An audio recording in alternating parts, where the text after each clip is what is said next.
Well, after Roe v. Wade was overturned, there have been some questions about the safety of some of the apps out there, including ones that track your cycle. The concern, though, is over keeping all your information safe and private. Yeah, because earlier this month, Meta gave Nebraska police access to a 17-year-old's private Facebook messages with her mother. How they chatted about the intention to have an illegal abortion. And that information was used to prosecute both the mother and the daughter. So the question is, how do you keep your private information from being used against you? Yeah, that is a big question. Here to answer some of those is Miko Yuck, a data expert at Count. Thanks so much for being with us this afternoon. Always nice to see you. Glad to be here. Thank you. So I have to say, it's pretty scary to think that your private conversations about your health could be used against you. I guess the question is, how often is it happening, and are we seeing this more and more often? Absolutely, Thompson. So the reality is that it's actually happening way more than we think.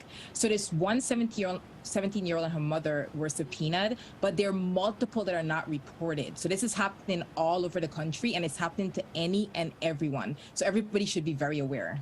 So we know that some companies have come forward, like Amazon, Apple, and Disney, and they're taking a stand on abortion access and actually pledging to cover travel expenses for employees who need to cross state lines. So does that mean those women are legally protected? Absolutely not. And you know, the funny thing about it is that all of these companies that you mentioned, they're all jumping and getting all these headlines. But I think that women are confusing getting covered to go across state lines for an abortion with being legally covered. Those are two completely different things. And the answer is no, you're not covered. Yes, they may pay for you to get the abortion, but all the information and data that you used before you went there to plan, to talk to the doctor, to talk to the nurses, all of that's fair game if they get subpoenaed. Yeah, and I don't think a lot of people know that. So let's talk about some of the other reasons a woman will be forced to give up her health information if that is stored in phone apps.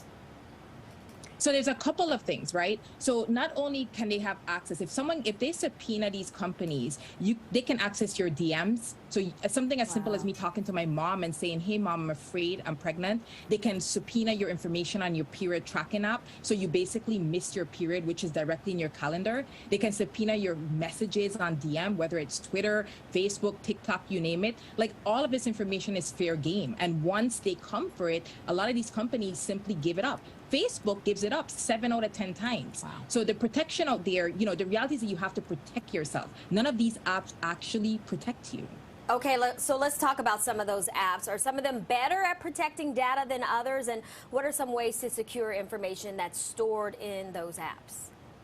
Absolutely. Now, the last time I was here, I gave some recommendations about using a more secure browser, which is like using Firefox instead of Chrome, but it's getting real. So it's time for women to level up. Yeah. So I'm going to give the next level, So I'm going to give the next level of protection. So yes, you can change your browser and go to Firefox, as I mentioned, and then you can use more secure apps. Like there's an app called Family Fertility app. They've pledged that they won't share your data. But typically what I recommended is make sure, first of all, that you're paying for apps, because typically the ones that are asking you for $5 to $10 are actually spending it on security. But because this is happening so often now, Thompson and Aroni, it's actually important that women level up. And I'm going to actually recommend that they get what's called a VPN. I use it myself. VPN stands for Virtual Private Network. And don't freak out. This is really easy. The one that I use is called ExpressVPN. And all you do is download it. I pay $13 a month. I've been doing it now for the last 6 years. And it not only encrypts your data, meaning that it makes your data become all different random characters online so no one can read it, but it makes you anonymous. That's actually what women need to do. And it can be used on your laptop, your phone, or any device that you have. To me, that's the best protection today. Yeah, I mean, that's next level, but I don't think you have any choice at some point, right? And more information is going to get out there, and more access is going to be given to all kinds of information. Miko, always good to see you. We learned so much. Thanks for joining us this afternoon. Thanks for having me. All right, take care.